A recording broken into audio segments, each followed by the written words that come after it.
ఈరోజు సమస్తాన్ని కోల్పోయినటువంటి ఒక స్త్రీని మనము ధ్యానించుకోబోతూ ఉన్నాం. 2వ రాజుల గ్రంథం 4వ అధ్యాయము 1 నుండి 7 వచనాలు మనం చదువుకుందాం. అంతటా ప్రవక్తల శిష్యులలో ఒకని భార్య, నీ దాసుడైన నా పెనిమిటి చనిపోయెను. ఇప్పుడు అప్పులవాడు నా 2 కుమారులు తనకు దాసులుగా ఉండుటకై వారిని పట్టుకుని పోవుటకు వచ్చి ఉన్నాడని ఎలీషాకు మొరపెట్టగా. ఈ లేఖన భాగాన్ని మనం ఒక్కసారి ఆలోచన చేస్తే, అక్కడ ప్రవక్తల శిష్యులలో ఒకని భార్య.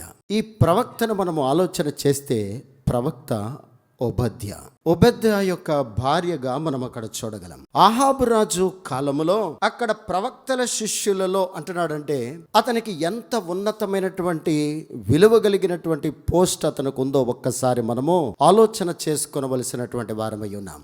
ఈ ఒబద్యా భార్య ఆహాబు రాజు కాలములో ఉన్నటువంటి ఆ ఉన్నతమైనటువంటి స్థితిని బట్టి వారికి ఏమి లేదంటండి, ఏ విధమైనటువంటి కొదువ లేదు. విలువ కలిగినటువంటి జీవితమే, సమస్తము సమృద్ధిగా ఉన్నటువంటి జీవితమే. అటువంటి కుటుంబంలో భర్త ఒబద్యా ఎప్పుడైతే చనిపోయాడో ప్రవక్త ఎలీషాతో మాట్లాడుచున్నటువంటి స్థితి అక్కడ చూస్తూ ఉన్నాం. నా పెనిమిటి చనిపోయాడు, ఇప్పుడున్నటువంటి నా పరిస్థితి ఏమిటి అంటే, మేము అప్పుల బాధలతో భరించరానటువంటి స్థితిలో మేమున్నాం. ఆమెకు 2 కుమారులు ఉన్నట్లుగా మనం అక్కడ చూస్తూ ఉన్నాం. ఆనాటి కాలములో ఎప్పుడైతే వారు అప్పుల బాధలతో వారు ఉన్నారో ఆ అప్పులకు ఒక ప్రెజర్ అనేది ఉండేది. అంటే సర్వసాధారణంగా వారి కుటుంబంలో వచ్చినటువంటి ఆ అప్పుల భారాల నుంచి వారిని ఎక్కడ వేయాలనండి, తూచా తప్పగా ప్రెజర్లో వారిని ఉంచాలన్నదే ఆనాటి కాలములో జరుగుతున్నటువంటి స్థితిగా మనం అక్కడ చూడగలం. అటువంటి సందర్భంలో ఆమెకు ఎవ్వరూ ఏ విధమైనటువంటి ఆధారాలు లేనటువంటి స్థితిలో ఆ స్త్రీని మనం చూస్తూ ఉన్నాం. ఏ విధమైనటువంటి పరిస్థితుల్లో ఆమె బయటికి ఎలా రావాలో తెలియనటువంటి స్థితిగా మనం అక్కడ చూస్తూ ఉన్నాం. అటువంటి పరిస్థితుల్లో ఆమె నిశ్చయముగా ఎవరి దగ్గరికి రావాలండి, తప్పగా జీవము కలిగినటువంటి దేవుని యొక్క సముఖానికి రావలసినటువంటి స్త్రీగా మనం అక్కడ చూస్తూ ఉన్నాం. ప్రభు యొక్క సముఖానికి ఎప్పుడైతే వచ్చిందో ప్రభు ఏం చేయగలడండి, అసాధ్యాలను సాధ్యపరిచేటువంటి దేవుడు. ఆమె ఎక్కడికి వెళ్ళిందండి, ప్రవక్త అయినటువంటి ఆ దైవజనుడైనటువంటి ఎలీషా యొద్దకు వెళ్ళినటువంటి స్థితి మనం చాలా వివరముగా మనం చూస్తూ ఉన్నాం. ఎలీషా ఏం మాట్లాడాడో 2-3 వచనాల్లో మనం చదివితే, ఎలీషా 2 ప్రశ్నలు ఆమెకు వేస్తూ ఉన్నాడు. 1, నేనేమి నీకు చెయ్యాలి, నీ ఇంటిలో ఏముంది. ఆమె దేవుని దైవ సముఖానికి వచ్చిన మన జీవితాల్లో ప్రభు పాదాల యొద్దకు వచ్చినప్పుడు, ప్రభువా నా జీవితం ఇది, ప్రభువా నా పరిస్థితులు ఇవి, నా వేదనలు ఇవి, నా కష్టాలు ఇవి, నా బాధలు ఇవి, నా శరీరంలో ఉన్న బలహీనతలు ఇవి, ప్రభువా నీ సన్నిధిలో నేను విన్నవించుకుంటూ ఉన్నాను. ప్రవక్త ఏమడిగాడండి, నా వలన నీకేమీ కావాలి, నీ యొద్ద ఏముంది, నీ యొద్దన ఉన్నటువంటి జీవితాన్ని నువ్వు సమర్పించేటువంటి బిడ్డగా నేను మార్చబడవలసినటువంటి వారమై ఉన్నాం. ఆమెకు రహస్యమైనది ఏది దాచుకొని ఉండలేదు. దాచిందా అండి? చదువుదాం ముందు. ఆమె రహస్యమైనది ఏది దాచలేదు. ఎలీషా యొక్క ఉద్దేశం ఏంటో తెలుసా అండి, ఆమె యొక్క పరిస్థితితో ప్రభు యొక్క శక్తి ఏంటో ఆమెకు నిరూపించాలని. ఆమెకున్నటువంటి స్థితి ఏంటండి, అప్పులు, బాధలు, భారాలు భరించరానటువంటి స్థితి.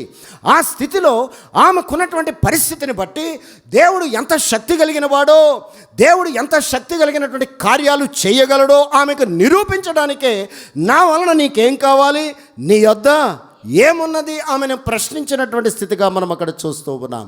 ఈరోజు ప్రియ క్రైస్తవ సంఘమ, మన జీవితాల్లో దేవుని యొక్క సముఖానికి వచ్చినప్పుడు మన దగ్గర ఏది కూడా మన హృదయంలో రహస్యమైనది ఏది దాచుకోవడానికి వీల్లేదు. నువ్వు దాచినంత కాలము నీ జీవితంలో ఎదుగు పొదుగు చూడలేవు. ప్రియ క్రైస్తవ బిడ్డ, నీ భారాలు, నీ వేదనలు, నీ కష్టాలు, నీకున్న పరిస్థితులు సమస్తమైన వాటి నీ జీవం కలిగినటువంటి సన్నిధిలో నువ్వు అప్పగించుకొనవలసినటువంటి వారమై ఉన్నాం. ప్రియ క్రైస్తవ బిడ్డ, మనకున్నటువంటి పరిస్థితులకి జవాబు ఎవరి దగ్గర ఉందంటండి, నీ యొద్దనే.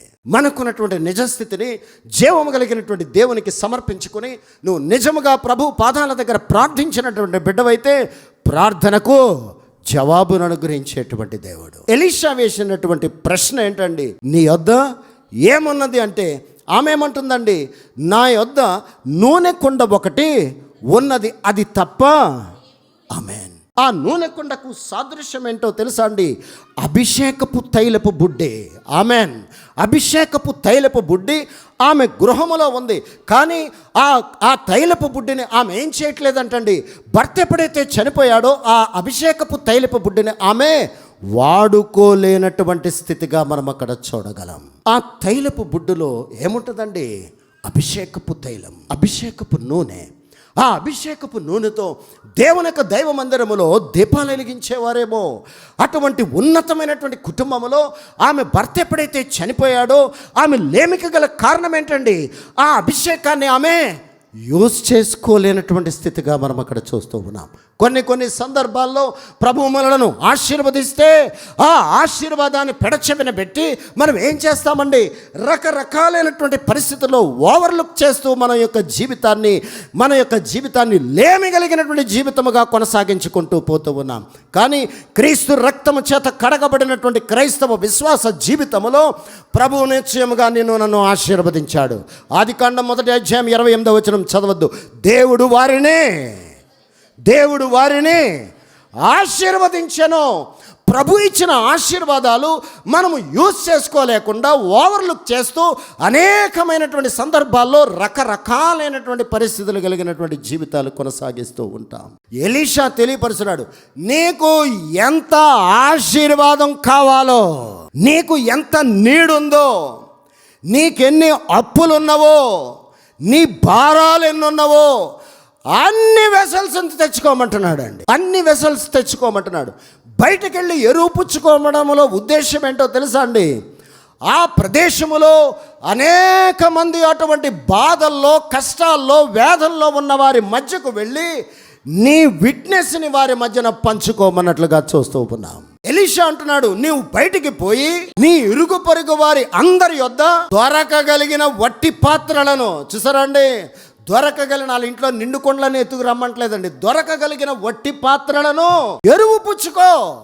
ప్రియ క్రైస్తవ బిడ్డ, ఆనాటి కాలములో ఆమె నివాసము చేస్తున్నటువంటి ఆ ప్రదేశంలో ఉన్నటువంటి ప్రజల మధ్యకు వెళ్ళి వారును ఇటువంటి బాధల్లో, ఇటువంటి కష్టాల్లో, ఇటువంటి వేదనలో ఉన్నటువంటి ఆ ప్రజల మధ్యన ఏం తెలియపరచడానికంటండి? విట్నెస్ తెలియపరచాలని. నా భారాలు ఇవి, నాకు ప్రవక్త చెప్పిన మాట ప్రకారము మిమ్మల్ని వెసల్స్ అడుగుతూ ఉన్నాను, నా భారాల నుంచి నేను విడుదల పొందితే మీరును ఆ మార్గాల్లో విడుదల పొందుతారు. ఆమేన్. ప్రవక్త చెప్తున్నాడు, పాత్రలు తీసుకొచ్చారు. ఆ పాత్రలన్నీ వారి గృహములోనికి వెళ్ళి తలుపు మూసి ఆ పాత్రలన్నీ నూనెతో నింపి వాటిని ఉంచినటువంటి స్థితి అక్కడ చూస్తూ ఉన్నాం. ఈరోజు ప్రభువు సన్నిధికి వచ్చిన మన జీవితాల్లో ఏ విధమైనటువంటి లేముందో, కొదువుందో ఆ పరిస్థితి నుంచి మనం విడుదల పొందడానికి ఆమెకైతే తైలపు బుడ్డిని ఏ రీతిగా మర్చిపోయిందో, ఈరోజు మనకేముందంటండి? పరిశుద్ధాత్మ ప్రేరేపణతో లిఖింపబడిన తైలపు బుడ్డి మన దగ్గర ఉంది. దీనిని వాడుకోవడానికి మనము ఇష్టము లేనటువంటి జీవితాలు కొనసాగిస్తూ ఉన్నాం. ఏ రోజైనా నా పరిస్థితులను బట్టి, ప్రభువా నువ్వు నాతో మాట్లాడు ప్రభువా, నా పరిస్థితి నుంచి నాకు విడుదల కావడానికి ప్రవక్త ఏం చెప్పాడండి? ప్రవక్త మిరకలు చేయగలడు. ప్రవక్త మాట్లాడితే ఆమె అప్పుల నుంచి విడుదల చేయగలడు. కానీ ప్రవక్త అంటున్నాడు, నా వలన నీకేం కావాలి? నీ యొద్ద ఏమున్నది? ఈరోజు నీ యొద్ద ఏమున్నది అంటే ఏం మాట్లాడతామండి? ఏమీ మాట్లాడం. మనం ఏమీ మాట్లాడడం.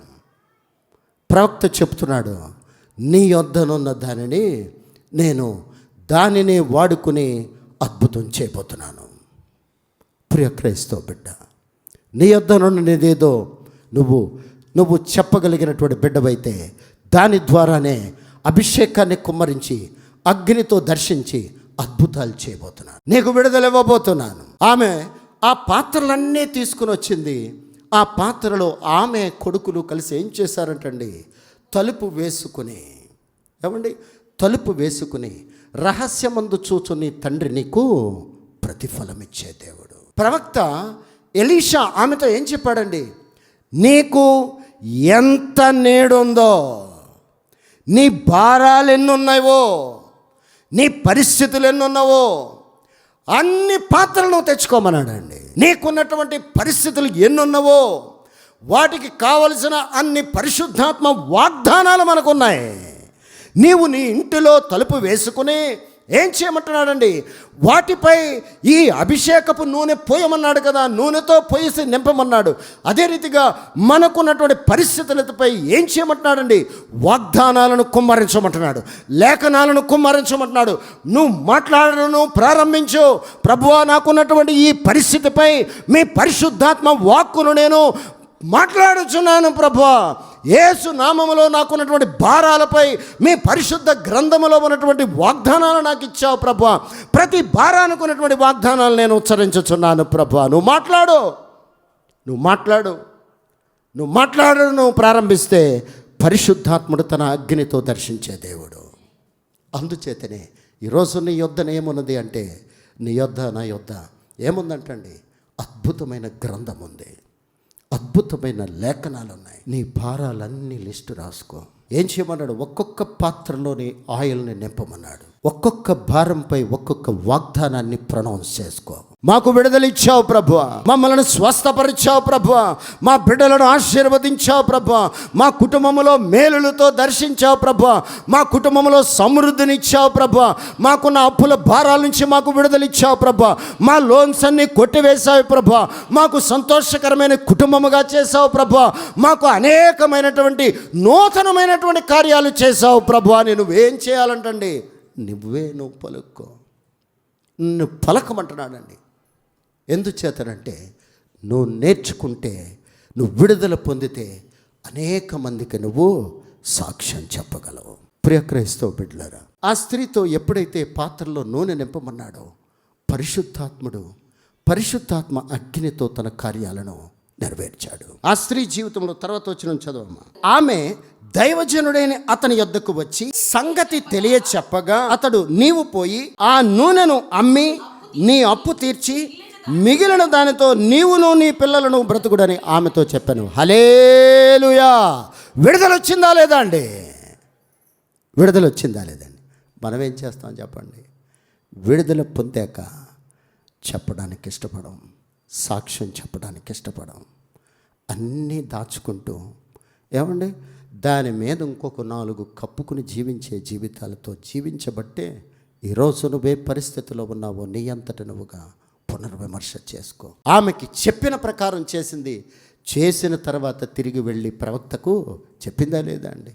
మనం ఆ ఒక్క పని, ఆ 7వ వచనం ఒక్కటి మనం చేయమండి.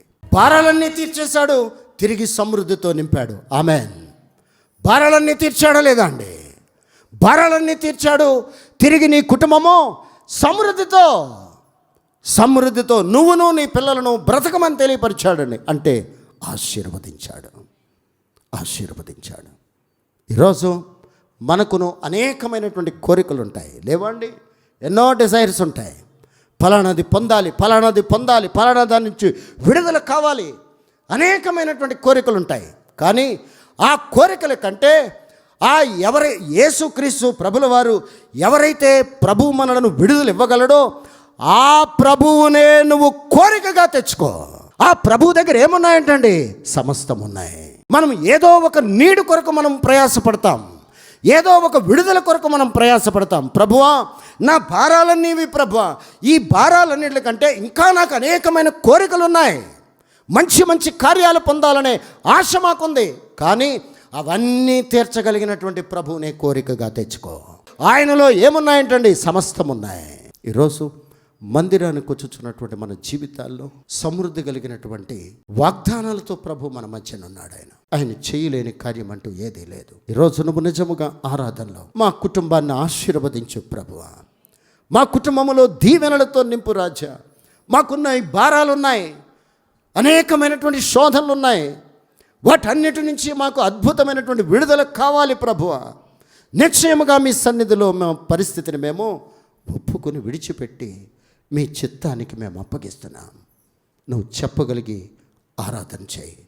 ప్రభు అద్భుతం చేయబోతున్నాడు. అటువంటి కృప ఆ పరిశుద్ధాత్మ దేవుడు మనకందరికీ అనుగ్రహించును గాక. ఆమేన్.